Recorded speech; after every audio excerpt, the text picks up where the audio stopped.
aroma de las flores embriagaba los átomos tibios de esa foresta esmeralda. Escuchábamos los cánticos sublimes de las aves del paraíso, que con sus plumas multicolores surcaban los ciclos eternos. El astro rey iluminaba los castillos de cristal en cada amanecer, así como los diamantes surcaban las paredes de las perfumadas y húmedas cavernas.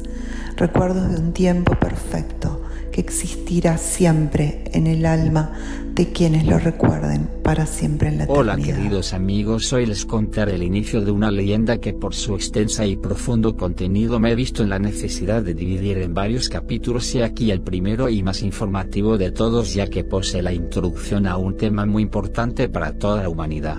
Les hablaré en esta primera instancia de un profeta llamado Hermes Trismegisto. ¿Quién fue exactamente este misterioso y sabio ser que existió en los albores de la humanidad? Según las leyendas, este ser sería el resultado de la fusión de dos antiguos, el egipcio Tot y el griego Hermes.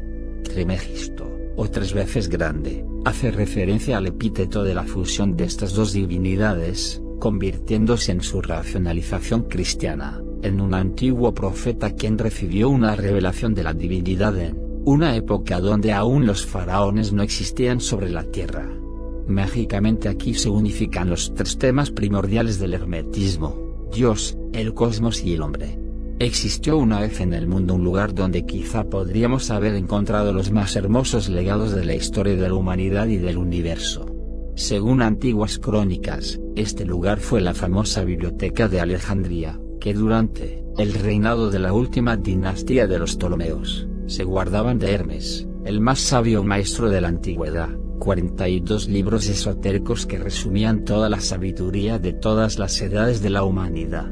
Lamentablemente, luego de la inmensa catástrofe y el gran incendio que asoló la biblioteca con el desembarco en el puerto de Alejandría, el ejército de Julio César, según dicen, solo pudieron recuperarse algunos fragmentos que derivaron de las tradiciones griegas, libros que se suponen más o menos completos, efectuadas por escribas y eruditos solicitados especialmente por los propios faraones ptolomeos. Ellos son el Pimander, el Kybalión, ciertos poemas sueltos y el libro de la salida a la luz del día, más conocido como el libro de los muertos, que recibieron esa denominación por haberse encontrado copias dentro de los sarcófagos de algunas momias egipcias. Algunos fragmentos sueltos se encontraron en algunas escuelas gnósticas, teosóficas, platónicas, herméticas o eclécticas acogidas en Alejandría, a las que luego se les llamó libros de Tot Hermes en el periodo de dominación romana en tres continentes: África, Europa y Asia, siendo su traducción latina Corpus Hermeticum. La ideología hermética es la existencia de un solo inmenso Dios y de una sola religión con una raíz científica y filosófica. Las verdades herméticas solo podían transferirse a quienes fueran dignos de ello. El camino a seguir era el conocimiento a través de la intuición, o bien llamada mente iluminada superior.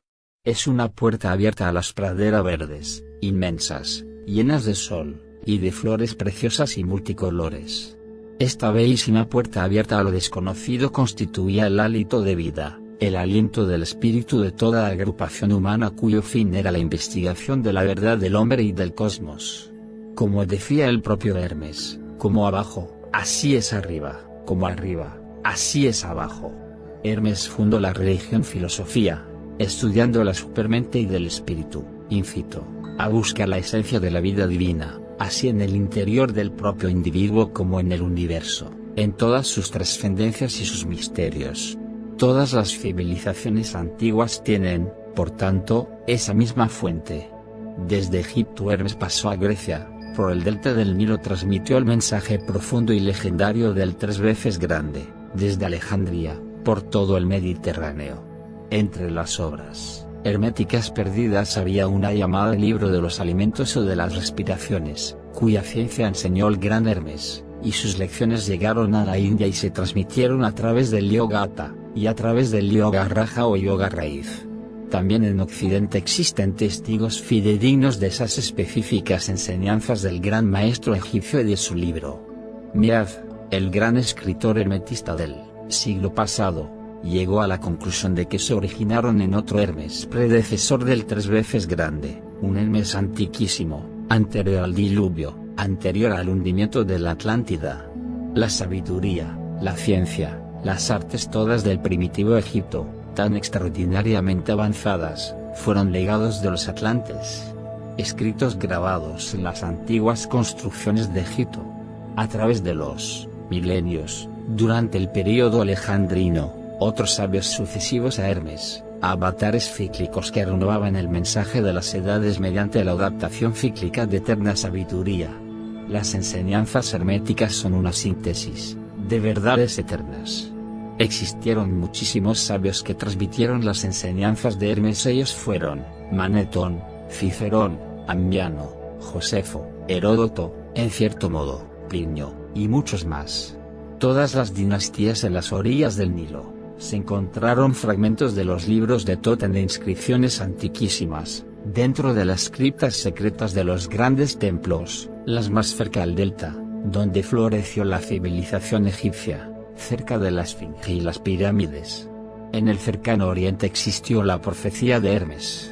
Sus ideas tuvieron auge en el platonismo, durante el esplendor de la civilización griega que nació paralelamente a la egipcia, referentes a la conducta del hombre superior. Al llegar a nuestros días, a nuestra época y renacer espiritual, al iniciarse un nuevo ciclo zodiacal de civilización en el mundo. Debido a la acción de esa ley cíclica son las que originan estas inmensas raíces espirituales que constituyeron la divina herencia del mundo, de todos los tiempos. La dinastía egipcia de faraones ptolomeicos, fomentó el estudio a varios antiguos idiomas, de las obras herméticas. En las aulas de Alejandría, en su biblioteca y museo, existían cientos de escribas que copiaban manualmente de los primitivos códices archivados como joyas auténticas del saber en el centro cultural del mundo. Las antiguas crónicas dispersadas que los libros de Hermes, fragmentariamente salvados, luego constituyeron el alimento espiritual de filósofos, profetas, pedagogos, científicos, investigadores, poetas y místicos de todos los países en todas las lenguas cultas conocidas. Estas fuentes del saber, sin discriminación de escuela, tendencia, religión, psicología, formación o raza, fueron ampliamente solicitadas. Gracias a ese elemento ecléctico, existente en la mejor época de Alejandría, aún podemos aprovechar esta ofrenda milenaria y sus enseñanzas puras. En el siglo XI después de Cristo, una copia de tales libros llegó a Constantinopla, la capital del cristianismo, copia que luego pasó a Florencia, centro de todas las culturas clásicas. Se piensa que el pensamiento hermético se fundió con la filosofía platónica. Hermes es el nombre que se le da a las encarnaciones divinas en Egipto. Su significado es instructor o agente de la sabiduría eterna. Según la simbología oculta del antiguo país del Nilo, cada Hermes era encarnación de Horus, el divino hijo de Isis y de Osiris. Él era la tercera persona de la Trinidad divina antropomórfica y reflejada en el hombre cósmico o iniciado. Hermes es también el nombre de un planeta de nuestro sistema solar o Mercurio. Mercurio fue denominado mensajero de los dioses, porque tenía acceso a todos los planos cósmicos y era el conductor de las almas e interpretaba la voluntad divina en el hombre. Su traducción al sánscrito y a las lenguas orientales es el venerable nombre de Buda, sinónimo de Hermes, mensajero o iluminado. Es decir, que su auténtico significado es la encarnación divina. Su origen en Egipto, cuando las grandes jerarquías de la humanidad traspasaban sus poderes a las dinastías humanas posteriores. Su regente planetario era el signo de Géminis que pulsaba el Sol, por precesión, en el equinoccio de primavera. Su cuerpo pertenecía a la pura raza atlante y era descendiente de los gigantescos maestros que tuvieron esa misión, antes del hundimiento de la Atlántida, la fundación de la primera colonia egipcia y de su avanzadísima civilización. En aquella época el saber de los atlantes se recluía a los templos, en sus criptas y dependencias secretas, así como en sus sabias escuelas o universidades. Los iniciados sabían que aquellos momentos eran la clave para preparar un mundo y una humanidad, con una onda cíclica astral destinada a acelerar el pulso de la conciencia humana para poder regir en el porvenir, en su máxima experiencia, sus propios destinos. Esa era la cíclica oculta misión del primer Hermes, Consistía en preparar selecciones de seres dispuestos a la enseñanza y a la formación integral necesaria para que aprendieran a autogobernarse, siempre de acuerdo con las leyes superiores y dependientes de la suprema lección de los sabios y de la guía invisible de sus progenitores o antepasados y de los maestros cíclicos. Pues aunque estuvieran divinamente preparados, los hombres y mujeres se hallaban sujetos a caídas. Con el primer Hermes egipcio, se iniciaba, por tanto, una importantísima etapa de civilización de la humanidad donde se irían sustituyendo las jerarquías divinas por las humanas. Comenzaba la evolución de nuestro planeta y sus humanidades, este periodo de gran trascendencia. El primer Hermes vino al mundo para preparar el camino de sus próximos sucesores cíclicos, enseñando la importancia del traspaso de poderes de un gobierno material como espiritual. Pues por decreto divino, los hombres iban a ser gobernados por hombres. Y ellos pasarían a una categoría superior quienes prepararan el sendero con manos puras, aquellos reyes y reinas originarios de la Atlántida, que poseían una evolución superior, con grandes poderes y sabiduría, aunque ellos no estaban sujetos a los ritmos de vida y muerte de los humanos, ni a deseos, enfermedades, ni limitaciones de ningún género. El periodo de transferencia de poderes sería al iniciar el próximo periodo entre eras que correspondía a los inicios del ciclo zodiacal del Toro. Entonces los padres espirituales de la raza entendieron que el momento de consolidar el imperio llamado antiguo de las dinastías humanas faraónicas del Nilo era ese. Y para que fuera más simple ese traspaso importantísimo en la historia de la evolución de los pueblos, encarnó en el Bajo Egipto la relevante figura del segundo Hermes, llamado Toot, el Trismegisto o 3 veces grande. Ese segundo avatar egipcio conocido como Toot Hermesi, correspondiente al ciclo del Toro, representa el ápice de la civilización egipcia conocida. La denominación 3 veces grande, significa que su poder y enseñanza abarcan los 3 mundos donde se manifiestan, el físico, el astral y el mental. Esos 3 atributos se relacionan con la divinidad y estaban sujetas a leyes que provenían de la única ley universal de vida infinita, el espíritu. Este periodo de culminación e inicio, aparecieron en los templos verdades ocultas que Toot anunció a los hombres y mujeres capacitados para recibirlas, a través de sus famosos 42 libros herméticos. Los primeros faraones humanos, perfectamente entrenados para los quehaceres del gobierno, dieron a conocer a su pueblo las ciencias y las artes. Los instruyeron en la agricultura, la alta ciencia astrológica, la salud y la medicina, las medidas del tiempo, números, las formas del comercio y la transacción, la fabricación y navegabilidad, las diversas industrias, el lenguaje, las artes y las letras, la religión, los oficios. Y cuando aquellos antiguos núcleos humanos, a través de ese saber y de la experiencia fueron capaces de regentar sus vidas, los espíritus vigilantes de los reyes divinos, los auténticos padres de la recién iniciada quinta raza del mundo, adorados y denominados afrites, se quedaron cerca de los hombres solo para ser invocados y requeridos como guías y consejeros o auxiliares espirituales, que por su evolución y poder tenían la virtud de manifestarse y aparecer al ser invocados, pese a no estar encarnados, para guiar, en situaciones difíciles, a su pueblo. El segundo Toot Hermes Trismegisto apareció a inicios del siglo zodiacal de Tauro, coincidiendo con el fin de la tercera dinastía de faraones humanos y comienzos de la cuarta, y fue contemporáneo de Khufu o Keops, el faraón que, al encabezar históricamente la cuarta dinastía, fue quien dirigió, con la guía y colaboración del propio Hermes, la Gran Pirámide, el incomparable,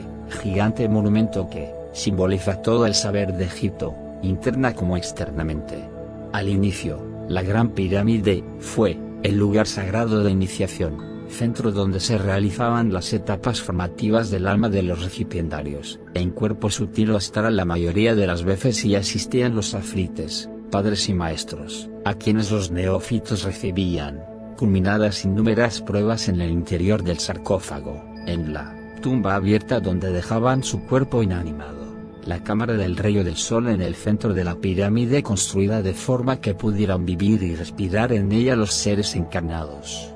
Se llamaba Hermes Hermanubis, por su capacidad de transmitir la tradición sagrada, Cuando se fundó la primera colonia atlante en Egipto, estaba en el norte polar, la estrella Sotis o Sirio, de la constelación del Can. Y como símbolo de la tradición sabia, se representaba al sucesor divino con cabeza de Can y con el nombre de Anubis. Ahora vemos que cierto concepto muy generalizado referente a la mítica egipcia, es totalmente falso. Los egipcios no tuvieron una religión zoolátrica, no representaban a sus dioses con la forma medio hombres y medio animales. Ellos revestían a sus altos seres representativos con el símbolo zodiacal correspondiente a la constelación representativa. Así era Hermanubis. Y también las otras representaciones animálicas derivadas de los 12 signos del zodiaco representados, con figuras de animales. Hermes Trismegisto llegó a la Tierra cuando la raza humana se iniciaba. Por ello fue el Señor de las verdades supremas, guía de los espíritus, alimentador de los hombres de signo superior. Sus rayos siguieron iluminando, desde su venida al mundo, como instructor cíclico, a todos los ávidos de sabiduría. Los libros herméticos. Los textos sagrados de la antigüedad estaban escritos en forma de poemas. Se daban y transmitían a través de la palabra o logos viviente en forma de poemas o cantos mágicos, en Oriente se denomina mantras. Tales poemas sagrados se recitaban siempre a base de claves mágicas. Tales claves eran derivados de las claves de los astros dominantes e iban acompañados de música melódica, arpas de 12 cuerdas, o liras heptacordos. Cada una de las cuerdas era sintonizada al diapasón de los signos zodiacales planetarios. Un instrumento de más eficacia mágica era el sistro, acordado al misterio primitivo del cuaternario, cuyo influjo se intensificaba con determinadas prácticas y la operación secreta de talismanes. De esa forma, tales recitativos se reiteraban en los instantes ambientales de sintonía en templos y criptas, y para su mayor incisión y beneficio, se efectuaban esos recitados lentamente, con mayor eficacia oculta sobre los auditorios. Durante siglos y milenios, se dieron los poemas sagrados de Tootermes compilados más tarde, en el post-primer periodo tolemaico o alejandrino, como los libros de Hermes. El contenido de los libros o cantos herméticos vienen de la tradición atlante, del gran continente bajo el mar, cuya religión adoraba al sol y a la luna, y cuyos templos transparentes, de oro, plata, oricalco y cristal eran consagrados a ambos, padre y madre de la tierra, cuyo oculto significado pasó el contenido esotérico de los libros al antiguo Egipto, en los albores de su fundación de tal colonia nilótico por los emigrantes atlantes como tierras puras de Kemi. La Atlántida, cuya avanzadísima civilización dada por los señores de Venus, conocidos como Isanas, un gran impulso evolucionario, se hallaba bajo la protección del Sol, de la Luna y del espíritu de Venus como planeta hermano de la Tierra. Cuando el Sol, por precesión, atravesaba los tronos zodiacales de Leo y Cáncer, ambos signos gobernados por el Sol y la Luna, conocieron a los hierofantes blancos de la Atlántida, sacerdotes astrólogos en comunión oculta con los espíritus de los astros guías, del siguiente hundimiento de la última parte del continente destinado a desaparecer de la superficie terrestre. Recibieron la orden de emigrar de las tierras invadidas de la maldad de los hombres y el desgaste cíclico, para llevar a lejanas tierras puras elegidas, las semillas, no solo de la tradición oculta que nunca deberá morir, así como todos los adelantos de la civilización logrados guiados por los señores de Venus y plantar en tierras vírgenes, gobernados por reyes dotados de todas las perfecciones, las semillas seleccionadas, dar tierras y aguas propicias a las castas de animales, legislar de modo sabio, crear industrias y trabajos, proseguir sendas científicas y artísticas y fomentar una gran civilización. Gracias a ello, la civilización occidental es hija directa de Egipto, colonia atlante en sus orígenes, establecimiento floreciente de una civilización próxima a desaparecer bajo las aguas del océano Atlántico al que lo llamaban el Gran Verde. En el Bajo Egipto, amaneció la avanzada civilización fundada o proseguida por los sacerdotes astrólogos y seres seleccionados, legisladores, mentores y maestros atlantes. En las tierras puras de Kemi, establecieron la religión sabiduría del Sol y la Luna con sus respectivos misterios crípticos y las escuelas anexas a los santuarios.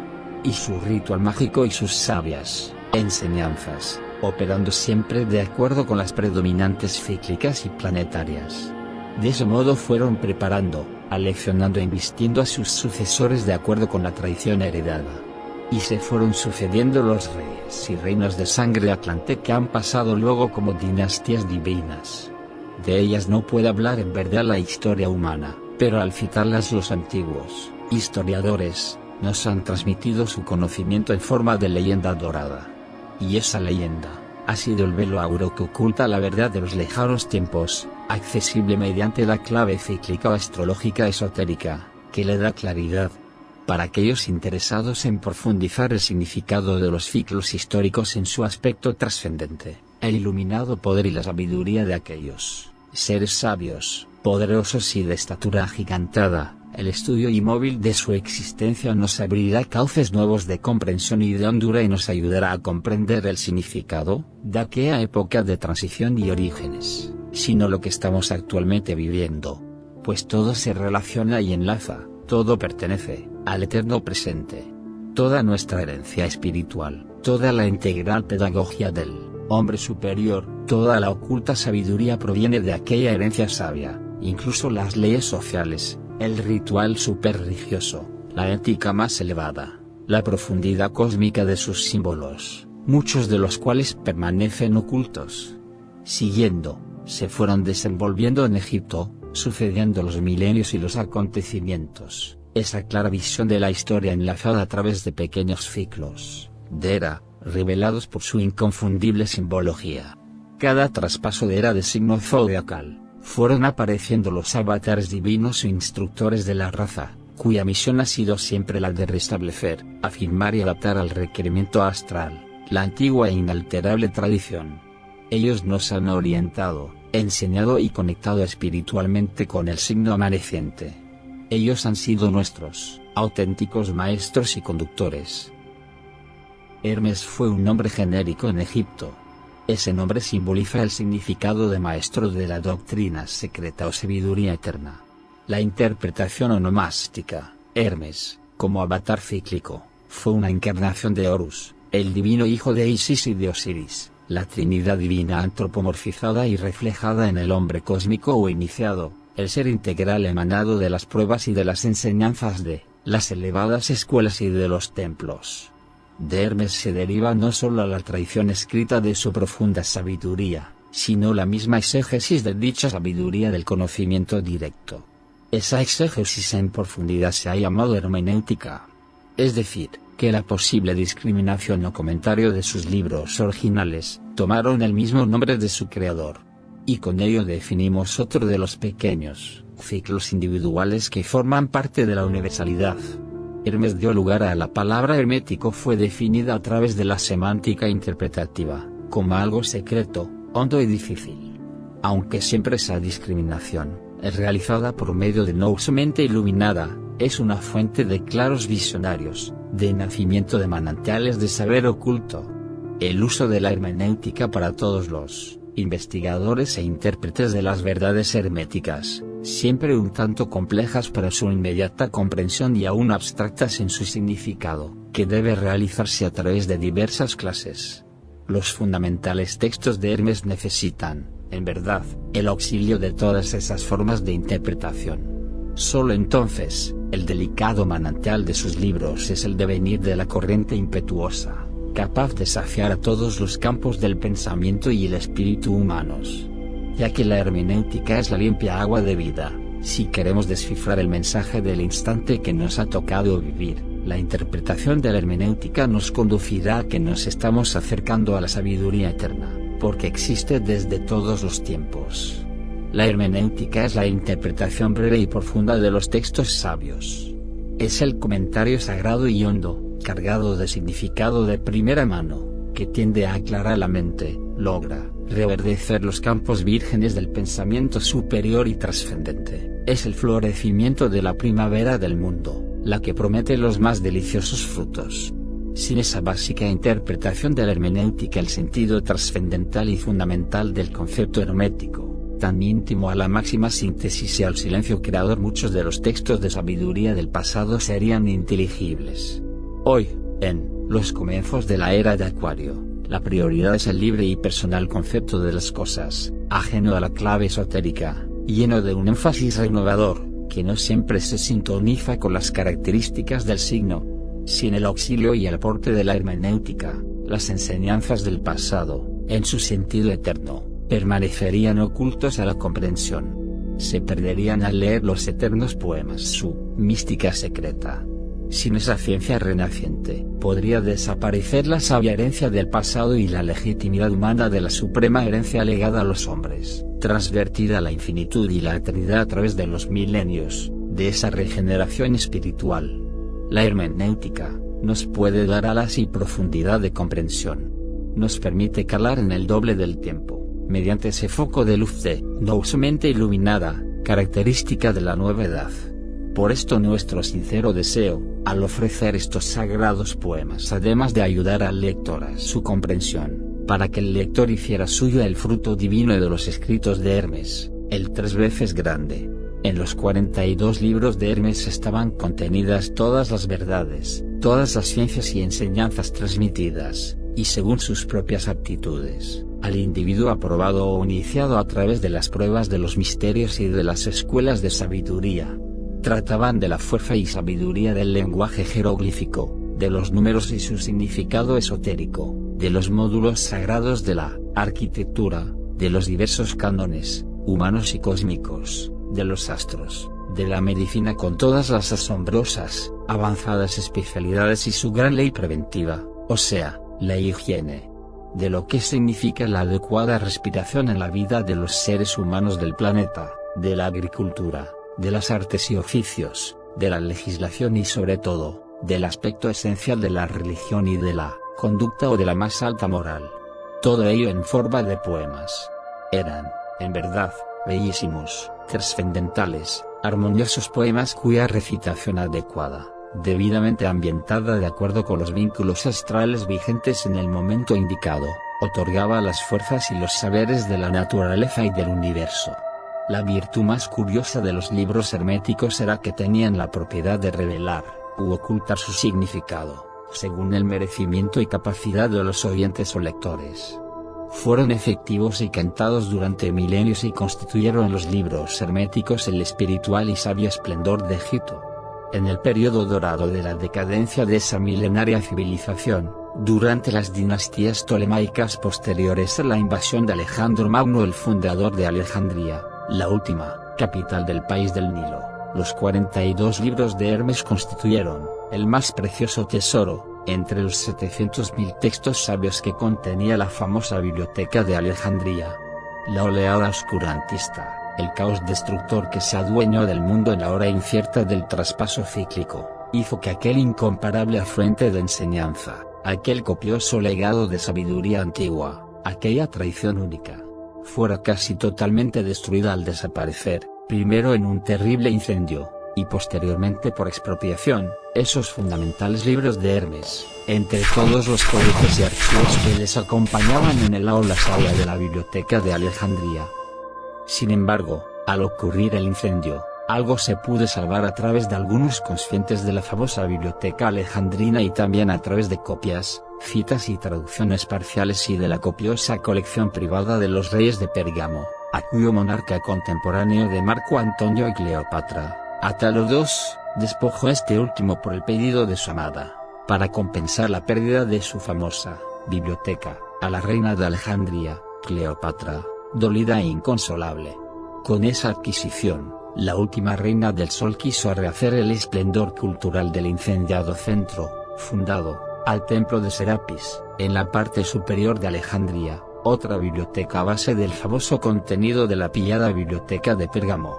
Las aulas sabias del Serapión alejandrino le dieron albergue, en esa segunda etapa de la escuela alejandrina, a la llamada escuela neoplatónica, de tanta fama, y que alentó los seguidores del esoterismo filosófico griego-egipcio.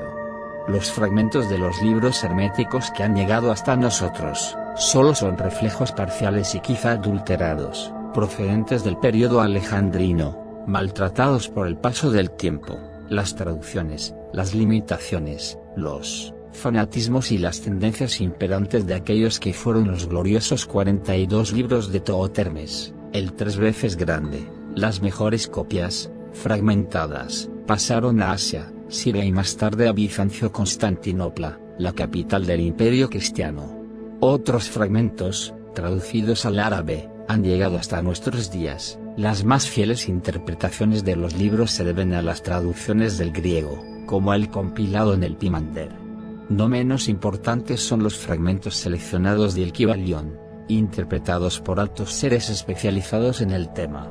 En tiempos de Hermes Trismegisto, vinieron de todas partes del mundo a orillas del Nilo, almas superiores ávidas de conocimientos que aprender, las enseñanzas del divino avatar, y su eterna sabiduría para divulgarlas luego en sus propios países de origen, y así iniciar escuelas de enseñanza.